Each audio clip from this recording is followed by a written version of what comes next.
Show number 21 of Straight Fire Picks.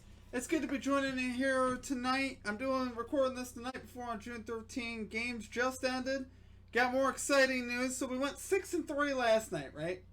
Well, we took it a step further tonight, guys. We went 7-2 on our picks from yesterday. It was a great day. I didn't end up winning a ton of money because I didn't bet on everything I picked like I did yesterday. I wish I did. Equal amounts, I would have won some really good loot today. But hey, what are you going to do? You know?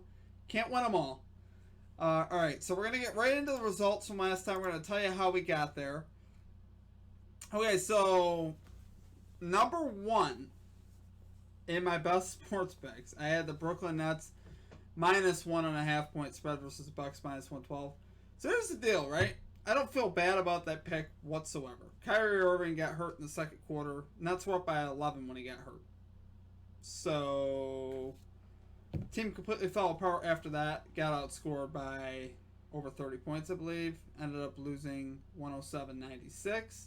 Well, they got outscored by over 20 points anyway. Yeah, just the injuries really starting to pile up for the Nets. They're actually in trouble now. With Harden and Irving both down, Irving looks like he's going to be out a while. Harden, I'm just not sure when he's going to be back. So, disappointing. That's where I lost the majority of my money. I won it all back on all the other hits. But I parlayed some stuff together with the Nets and the Suns. I had money on just the Nets. I had money on just the Suns. The Suns was good, but not the Nets. Okay, number two, I had the Phoenix Suns minus 2.5, alternate spread at minus 118. Really like those odds and the value there. It was minus 3 when I was looking at it, so that's why I alternated it to 2.5 just to make sure you either get a win or a win. So the Suns did close it out tonight. Jokic got ejected in the third quarter, and the Suns ended up pulling it out. Jokic ejected on a dirty play. Apparently hit Payne in the face there. So what are you going to do? 125-118 the final. So we covered on that 2.5 point spread. I think the spread moved up to 3.5. So it would have been up to you. I ended up honoring my 2.5 spread though. I ended up taking minus 128 odds by the time I finally got in it. But it was worth it to me. I wanted to feel comfortable. So I got it done. So that's one. Number three, I had under 5.5 goals in the Lightning Islanders game, minus 144. Again, I was pretty confident coming in. This is going to be a stingy series. Goals are going to be at a premium, and they sure were. There weren't any goals scored until about halfway through the second period. Ended up being 3 total for the game, so easily got that. Right in line with what I expected. Number 4, I had the Yankees money line versus the Phillies, and guys, plus 118 odds there. Herman just did not pitch well at all today. That was my second loss. So now we've hit all the losses. So the rest are wins from here on out. Herman didn't get it done. Nola did for the Phillies. And I think it was 7-0 the final there. Not even close. Number 5, I had over 7.5 runs in the Mets-Padres game. Tatis kind of saved the day on this one. It was 2-2 in the 7th. Tatis hit the plate, and he hit a grand slam. It was beautiful. I was pumped because I had money on this as well. So we hit on that. Again, I didn't get in at over 7.5. I got in at 8 because the line moved, of course, by the time the next day. You got to keep that in mind. These lines that I give you will move in one direction or another. You can alternate them, though. So if I put a pick up, you can still take that pick. You just got to alternate the spread. You might not get as good odds, or you may get better odds. Who knows? All depends on how people bet.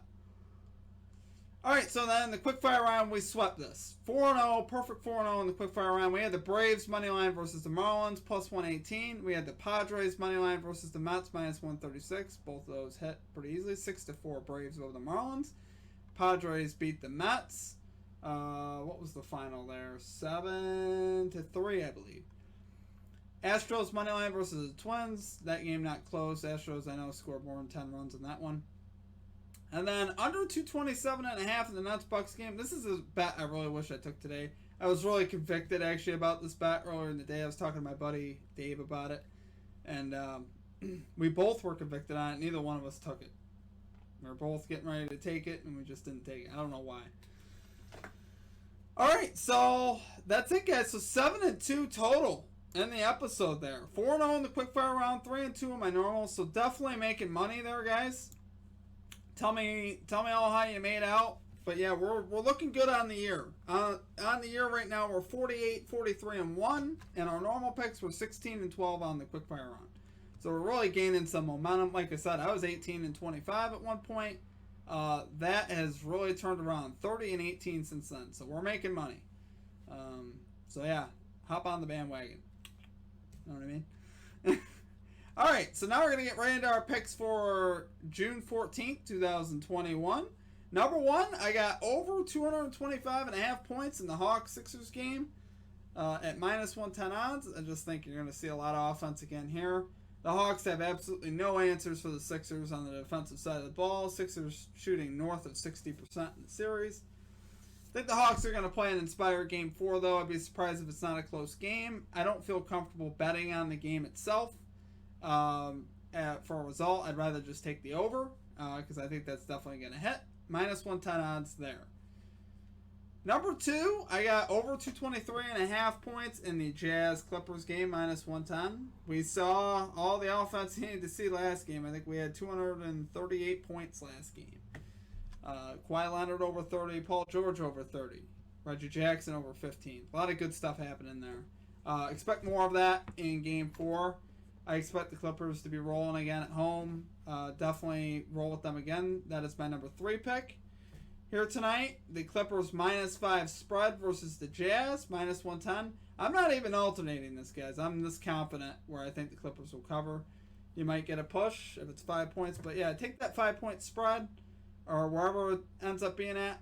I wouldn't take it, I don't know. Let's just say leave it at 5. Alternate it down to 5 if you have to. Clippers minus 5 spread versus Jazz, minus 110.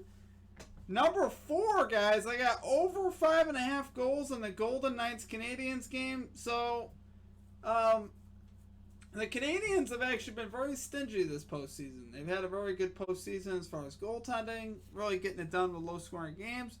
However, heading into Game 1 in Vegas, I think will have a lot of momentum. That place is going to be rocking. Vegas likes to score the puck. They do it at a pretty high clip.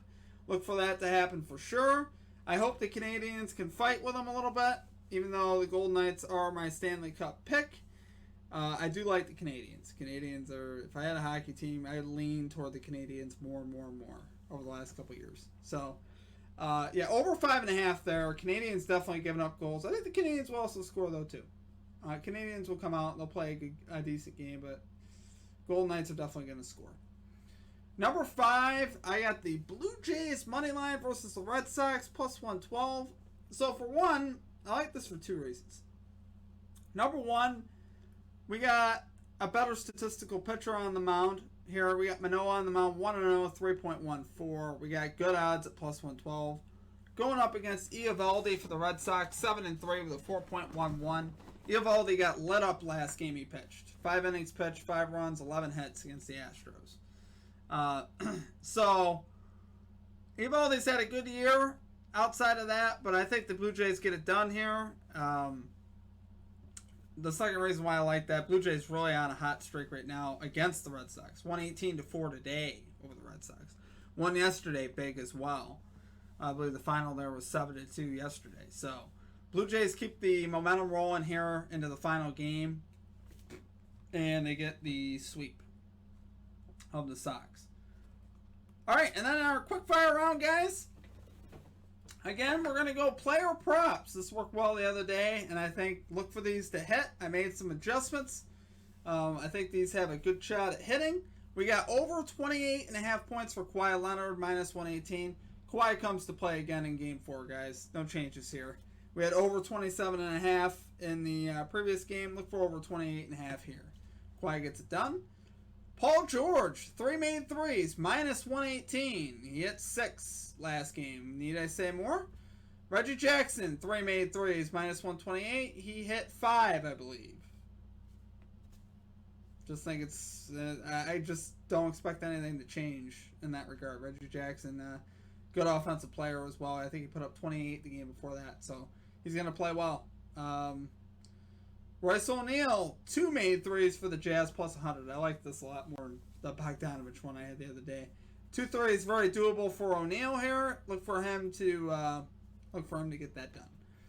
Okay, that is it for me, guys. Again, a quick recap of where we're at in the year. 48, 43-1 on our normal picks for the year. 3-2 last episode. 4-0 on the quickfire round last episode. 16-12 on the year on the quickfire. For a total last episode of 7-2. Okay, that's going to do it for me. Y'all have a great rest of your day, and we will catch you next time. Peace.